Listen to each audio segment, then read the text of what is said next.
We're going to go into the security area of San Quentin. In the unlikely event that you're taken hostage while you're inside the prison, the state of California will not negotiate your release for an inmate's release. Welcome to San Quentin Rehabilitation Center, better known as San Quentin State Prison. A place where even the walls have stories they'd rather forget. This isn't just any prison, it's the end of the line. A fortress of despair that has housed some of the most notorious criminals in history, including infamous names like Charles Manson, I'm a tramp, a bum, a hobo, and Richard Ramirez. I think most humans have in them the capacity to commit murder. That nigga right there. Excuse me, I'm gonna try to stop my foul. I'm gonna try to eliminate my foul language in this video. But that nigga right there though. Look this up. I think his name like Slim. He like the Slim man. That nigga, man, he was crazy. He was crazy. And you know what? Before he got arrested, right?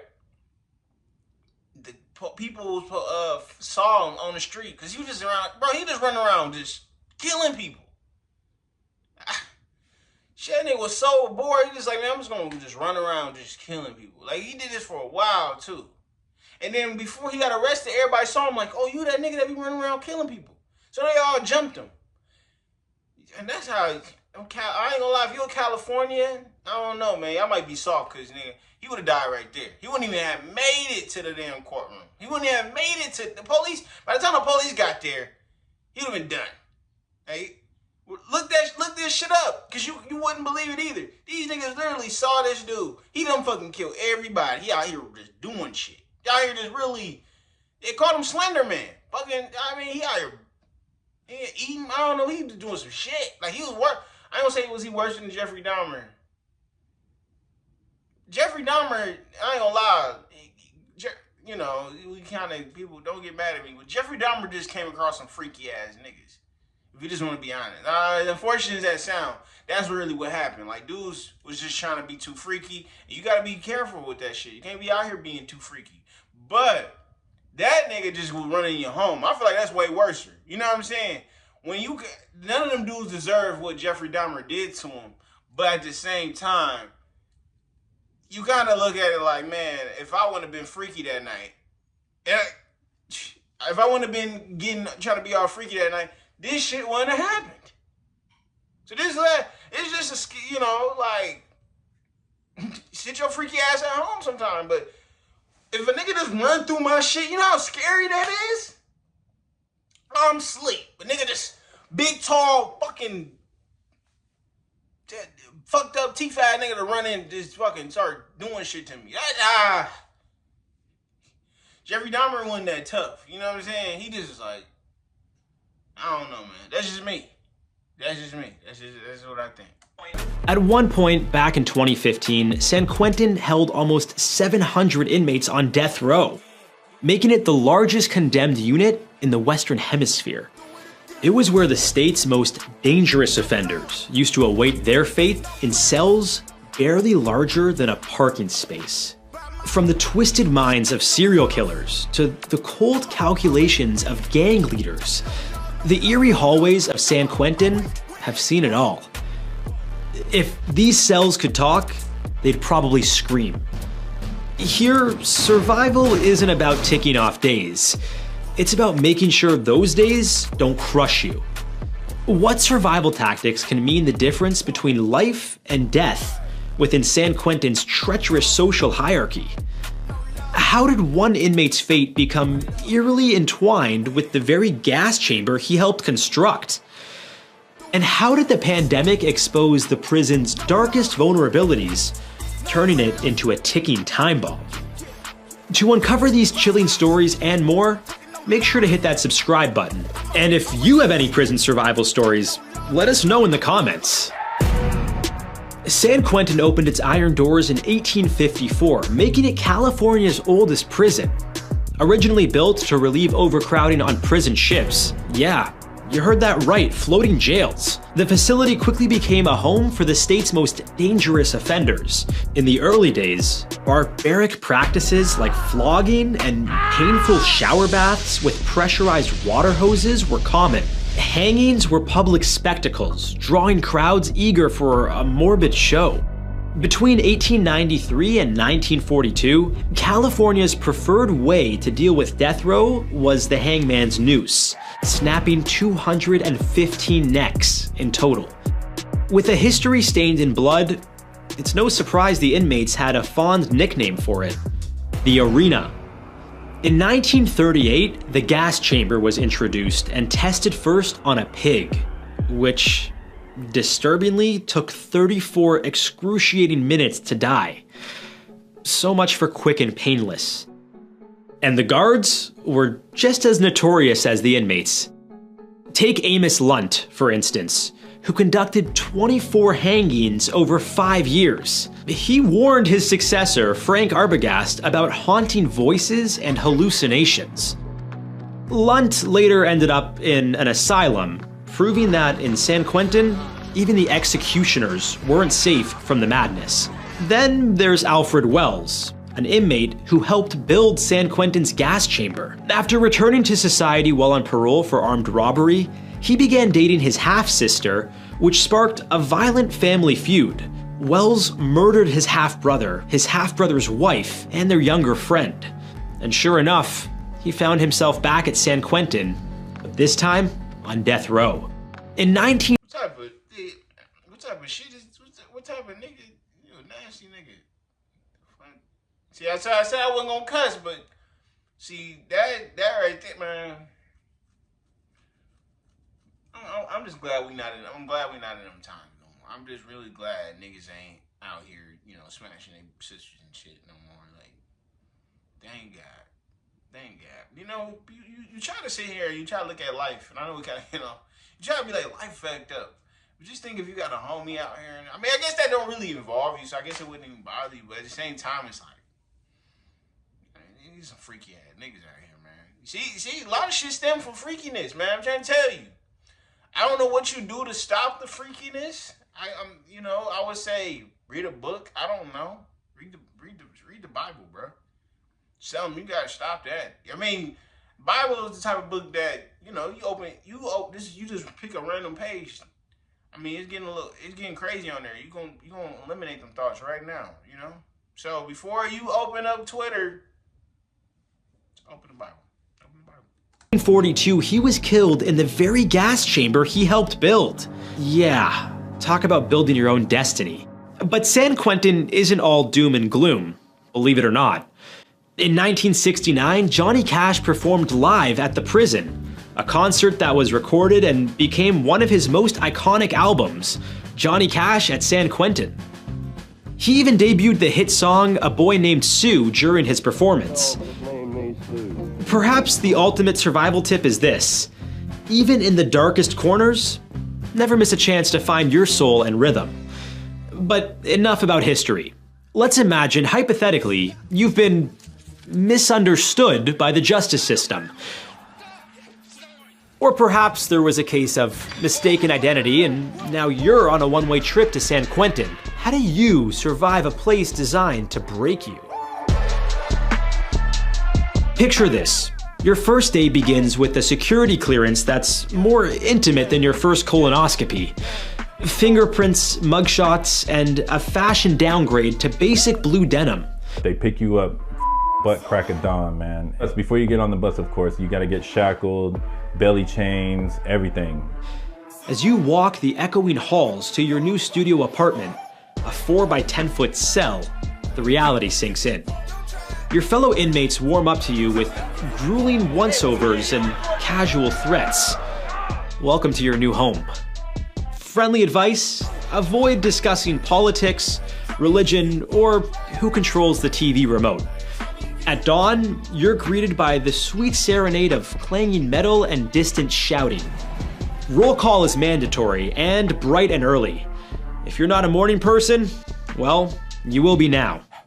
The food has improved over the years, but don't expect restaurant quality here. Mealtimes are strictly regimented and reflect the unwritten rules that govern life here. Inmates tend to eat with their own racial groups, and seating arrangements are enforced by inmate codes.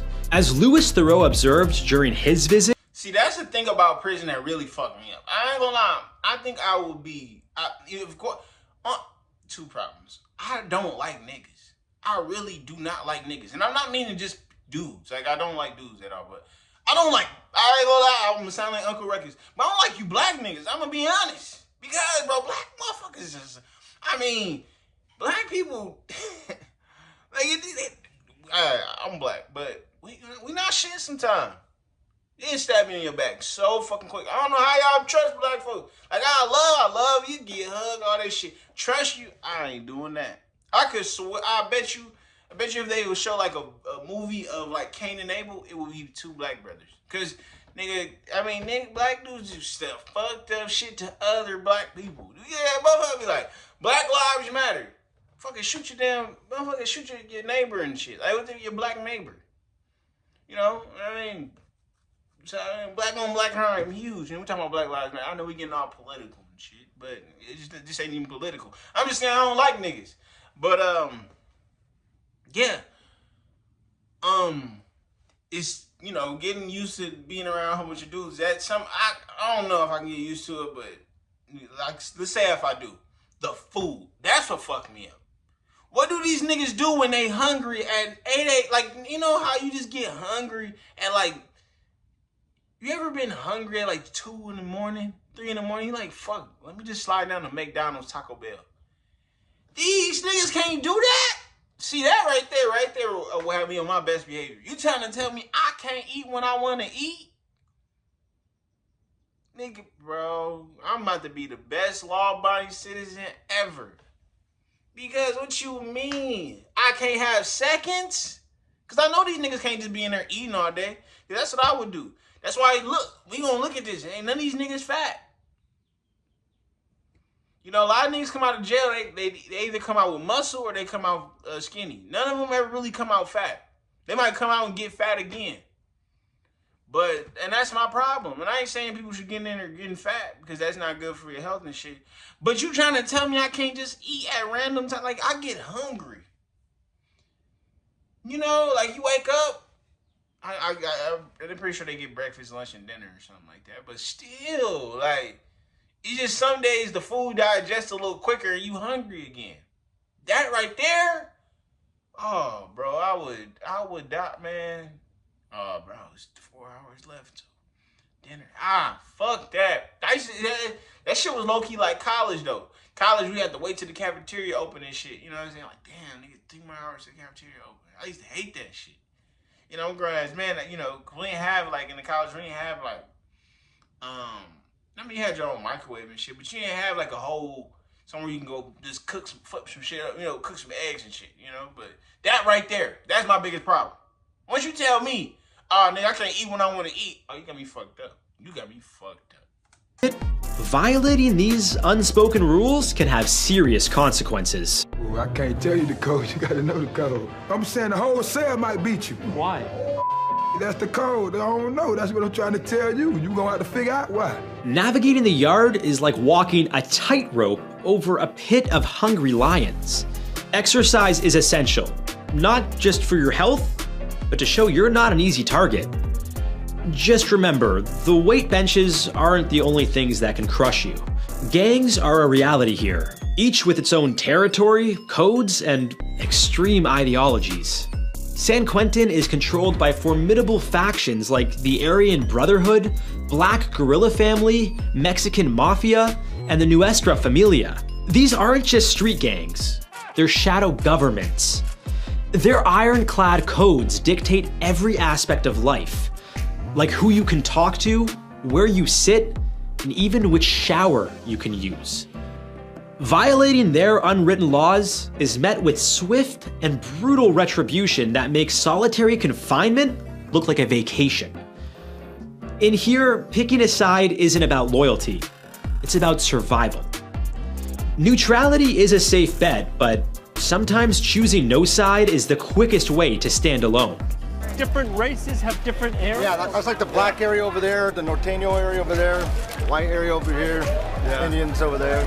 We keep it segregated. If you've managed to find a group to fit in with and haven't started a turf war, then it's time to find some activities. Afternoons are for work assignments or educational programs. You might make license plates, join the basketball team, or take classes. Keeping busy isn't just a way to pass the time. It's a strategy to avoid becoming part of someone else's agenda. For some people, these programs are a way out. But more on that later. Dinner time at San Quentin is a highly orchestrated event. With nearly 5,000 dinner meals served each day, the culinary team works tirelessly to prepare the food. But this is where the real challenge begins. As you navigate the crowded room, you're keenly aware that where you sit isn't just about comfort. The hall is a patchwork of territories, each claimed by different gangs and racial groups. One wrong move, like sitting at the wrong table or in someone else's spot, can ignite tensions, turning a simple meal into a matter of survival. In San Quentin, even dinner comes with a side of danger. As the sun sets, you return to your cell. You should count your blessings if you've made it back in one piece. Lockdown commences and the prison's spine-chilling quietness settles in. Every inmate is confined to their cell, and all movement within the prison grinds to a halt. The silence during lockdown serves as a tool for control within the prison system, reinforcing authority and minimizing opportunities for coordinated disturbances. Consequences for breaking the lockdown could mean solitary confinement or even an extended lockdown for the entire cell block. Bro, that's scary too. That solitary confinement shit, that's scary. Cause I had thought about it, like, you know, it's like you sitting in a motherfucking, sitting in your bathroom. I might think about that. I might do that challenge. Like, what would be a week full of just in my bathroom, living in my bathroom. But I gotta put a bed in there and shit. But that right there, that's cause like, bro, that's some shit, dude. And that's what I don't understand. Do y'all niggas like jail? Like what? Like you see all this shit. Hey, I feel like I heard that some of the smartest people be in jail. But how the fuck can you really be that smart when you hear all these stories? I mean, it doesn't take nothing but a quick Google search to show that niggas will be in your butt. I mean, shows, movies, social media, to know that niggas will dig in that ass. Pause. And that right there, fuck the food schedule, all that shit. That right there was enough. But hold up, let me get this clear though. I ain't gonna let no nigga get in my butt. So that's, you had to die. We're gonna get in. We're gonna get it on. Not like that. Somebody gonna have to get hurt. I don't even care if it's me, shit. But I'm not going down without a fight. You not getting in between without a fight, nigga. So, you know, but that right there, that should be enough. So, I don't know if he should just I don't know what it is. But, you know, but that's where a lot of the shit came from. I believe that. I believe, you know, unfortunate as it sounds, I think if a lot of dudes had a choice, they wouldn't actually like dudes. But when you in this position, thing is, and I don't know if girls can attest to this, you'll start liking a person more you hang around that person. That's just facts. More you hang around, you start liking little subtle traits about them. You start, oh, okay, I like how I like that. I like this. I like that. And then you start liking that, and then you'll get to liking them. So I ain't gonna say I'll start liking the jail nigga, but this just got weird. This got super weird. But y'all get what I'm saying. That right there, the butt digging, that would have been enough for me. That would have been enough. Trust me, you do not want to be that guy. This is when tensions can rise. Your mind can start to get paranoid about every creak and shadow. A good book or a hobby can keep your mind occupied, and less focused on the unsettling sounds echoing through the halls. This was especially important if you were an inmate on death row. Here, life took on a whole new level of isolation. Confined to a tiny cell, every movement was monitored. You'd be stripped and handcuffed for even the smallest infractions. One inmate remarked, "I don't think lions and tigers should be locked up like this." With executions put on pause in California since 2006, inmates faced indefinite limbo for years, adding to the mental strain. Some prisoners took extreme measures to get their cases looked at. I killed my cellie. That's the only way I was going to be able to get back into court, to do something like that. But where you end up in death row was just as important. There was the quiet section, called North Segregation, or North Seg, built in 1934 for prisoners who didn't cause trouble. Then there was the East Block, a sprawl of 520 one-man cells stacked on top of one another in 5 tiers. And last but not least was the area known as the Adjustment Center, strictly reserved for the worst of the worst. It had the highest security in the entire prison. Inmates here were too violent to be held anywhere else. The cells had solid cement doors. This was implemented in 1978 to prevent inmates from throwing feces at the guards. Yikes. Nigga, bro, I fucking, but man, what the, man, I baton the fuck out that nigga, bro. Nigga, I wish you nigga, what the fuck, nigga? Nigga, I fucking fuck a nigga up. Wish she throw some fucking feces at me, nigga. Nigga, I beat the fuck out that nigga, man. Is he tripping? Man, I wish a nigga would. I wish a nigga would. Nigga, I'd never see daylight fucking with me. That just made me mad. I shank the fuck out that nigga, man, for real. Talking about feces on the nigga, man. These niggas don't know. See, I almost knock you down with if you spit on me. Think if you throw with some shit. Yeah, I don't know, man. And that's the thing, when your freedom is fucked up, bro, your savagery go crazy. You know? But these niggas gotta be, I feel like they lose screws. Because they got some chemical imbalance. I used to think we all was made the same now. But now this shit, tell me why you would hear this story and proceed to touch a kid. Cause you know I heard that they do some fucked up shit to niggas like that. I heard they get you. I heard they get busy with you. I just heard a story on some dude touching some 3-year-old that ain't got in the cell. They did that nigga dirt. And then now they claiming they don't know what happened to him. The guards is on that. I mean, I ain't gonna lie, but shit, man. I don't. These niggas gang. These niggas. I mean, why would you want to do this shit? I got a homie in there right now, bro. This nigga call me all the fucking time, and I get why now. Because he's like, bro, this. I mean, I know he ain't in San Quentin, but he's in. You know, he's locked up, and if shit like this going on, shit, you need a friend. You need a friend or something. I mean, he tried to call girls, but he ain't got no girls like that. So, so I guess you just need a friend at this point. You need some, something. Because this right here, this is making a nigga go, you know, you want to go off. That's a tough gig. But luckily for you, death row is a thing of the past. More on that soon.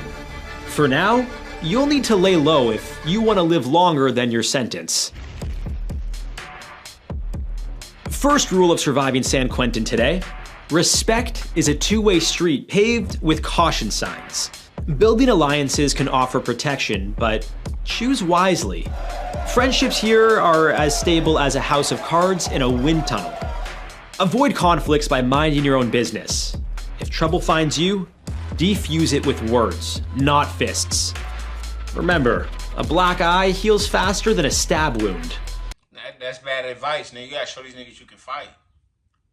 You gotta show these niggas you can fight. Niggas don't, People don't respect words, dude. You ain't finna Martin Luther King your ass throughout this situation, nigga. You gotta fucking show these niggas you Malcolm X, nigga. We gonna swing. Unfortunately, that is. You might die, but that's. I mean, somebody said that. I don't know this from experience, and I believe that because, bro, because now I'ma really want to bully you. Now your butt look easy at this point because, nigga, you what words gonna stop? Ain't no. Words ain't gonna stop shit. I don't know what the fuck you think you about to, do a spell or some shit, bro. You not about to. The fuck you thought this was? Like, nigga, this not how this shit work. You better get this shit together. You know, you better learn how to fight because these niggas is in there. You know, niggas don't even talk a lot. You think if these niggas knew how to talk, they would be in prison? Come on, now. Or they fucking understand words? Yeah, that's why a nigga gotta come through and be like, oh, I'm about to RAPE a woman. Because they can't talk. They can't fucking physically make up the words enough to engage in talks to have intercourse regularly. So you think they want to talk to your ass? Man. Guards hold the keys, literally and figuratively. Show respect, follow the rules, and maybe, just maybe, you'll get that extra phone call or a heads up about potential trouble. But be cautious. Pushing boundaries can land you in hot water. Inmates continually test the limits. Smuggling contraband like homemade cell phones can seem tempting, but comes with severe consequences. Getting caught with contraband isn't just a slap on the wrist, it's more like a kick to the teeth. Followed by a one-way trip to the hole where daylight is a forgotten friend. We're talking extended sentences, solitary confinement so deep as if you've been buried alive, and privileges stripped away faster than you can say contraband. Oh wait, there's more. You'll become a person of interest to both the guards and your fellow inmates. Disrupting the delicate ecosystem of this concrete jungle doesn't win you any friends. It's like painting a target on your back. With that in mind, you'll need to stay in shape. Mental and physical health are your lifelines. Dive into the prison library or enroll in educational programs. The community college, believed to be the first in the nation with a campus inside a prison, is the latest addition to rehabilitation programs provided to California inmates. It's about more than just passing time. At San Quentin, the Prison University Project has enabled over 4,500 inmates to earn college credits, and some have even obtained degrees behind bars. Education here isn't just a privilege, it's a lifeline that can redefine your future. Remember what we mentioned about working out? In places like San Quentin, fitness isn't just a hobby, it's survival.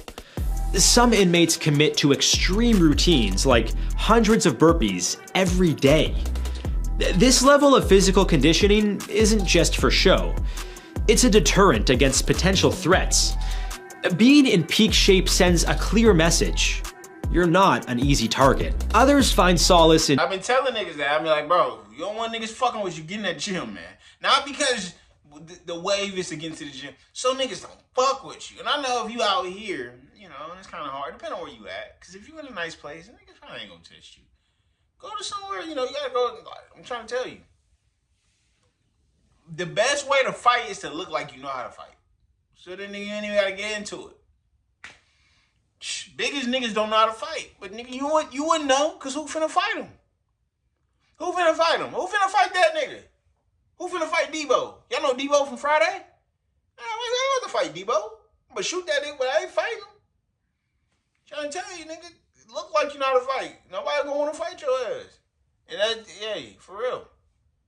But yeah, books though. They need to start getting these niggas books. I be telling my homie, that nigga call me out, nigga, go read something. The fuck is you calling niggas for? You didn't learn how to fucking read. These niggas ain't got phones. They like, read a book, nigga. God damn. Yoga and meditation, maintaining inner peace amidst chaos. An occupied mind is less likely to spiral into the abyss.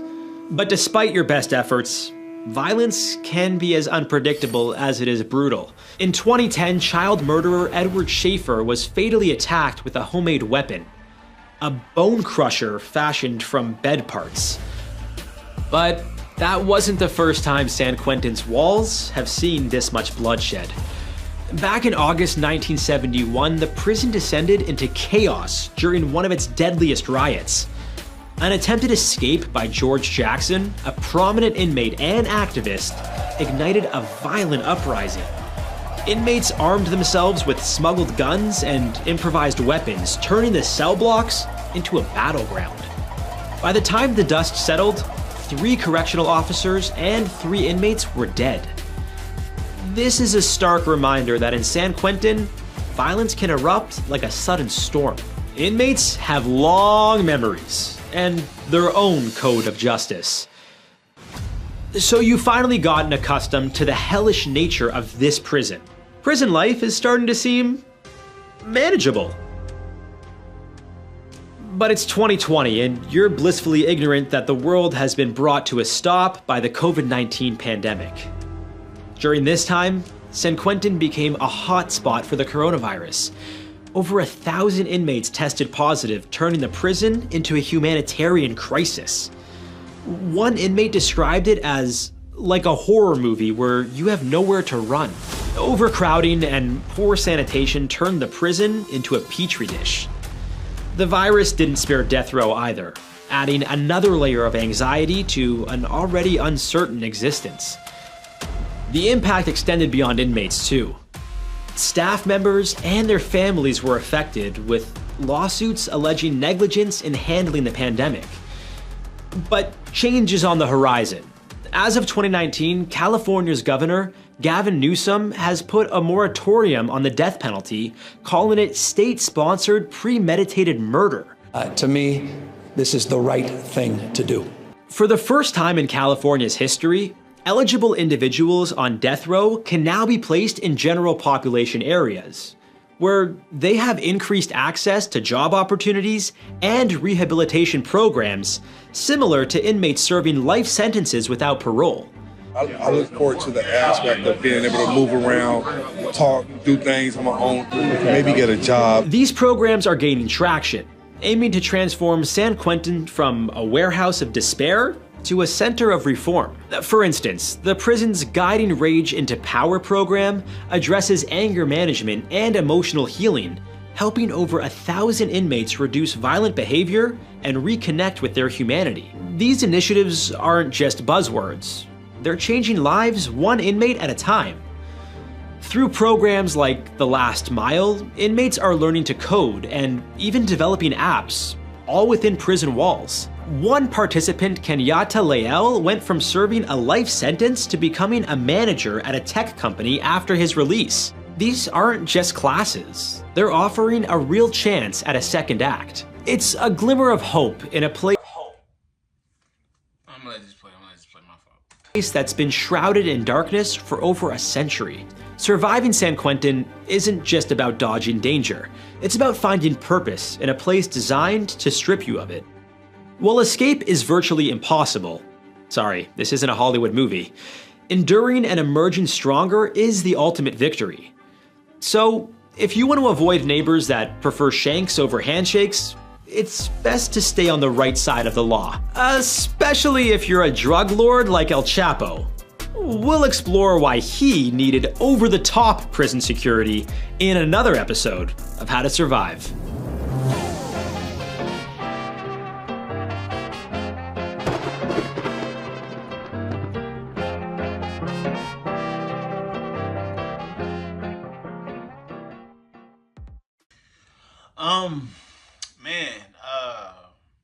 You know, and that's the thing about prison, bro.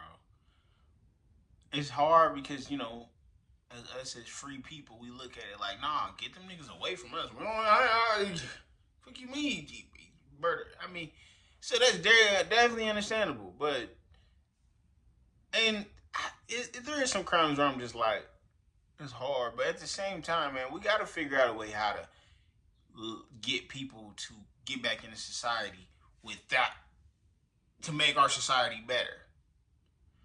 You know, we just can't keep filling up these prisons and stuff. We just can't keep on doing it because some people do deserve a second chance. You know, some people deserve to come home and be better. But the thing is, the unfortunate thing I didn't like about it is teach these people something. You know, have them come out with something. Allow them to come out and do good things because the problem I used to have, I don't know if they got better with this, but if you're a felon, you can come out and virtually almost not have a place to work to get a job. So what you gonna do? You gonna come back out and you can't eat or survive. Like the world is cruel. So if you come out, you can't provide no value to get money or anything. You gonna be back on the same bullshit you was on because you like, well, at least take me back. Let me do something to get back in prison because at least I can eat, have a place to sleep, have my lights on and all this stuff, and I can be around some camaraderie. It's so I don't know. That's for them to do because I don't put these niggas in jail. But y'all let me know what y'all think. Should the places be trying to figure out a way to get people better or not? Let them niggas sit rot in that motherfucker? What y'all think, man? Let me know, man. But you know what time it is. It's about that time. Don't forget to like, comment, subscribe. Now's where you going. I don't really know, but I know where I'm going. Boom! Loaded up, young nigga, let it get loaded up. Pour some drink, yeah, I pour. In it tonight, in the streets, I'm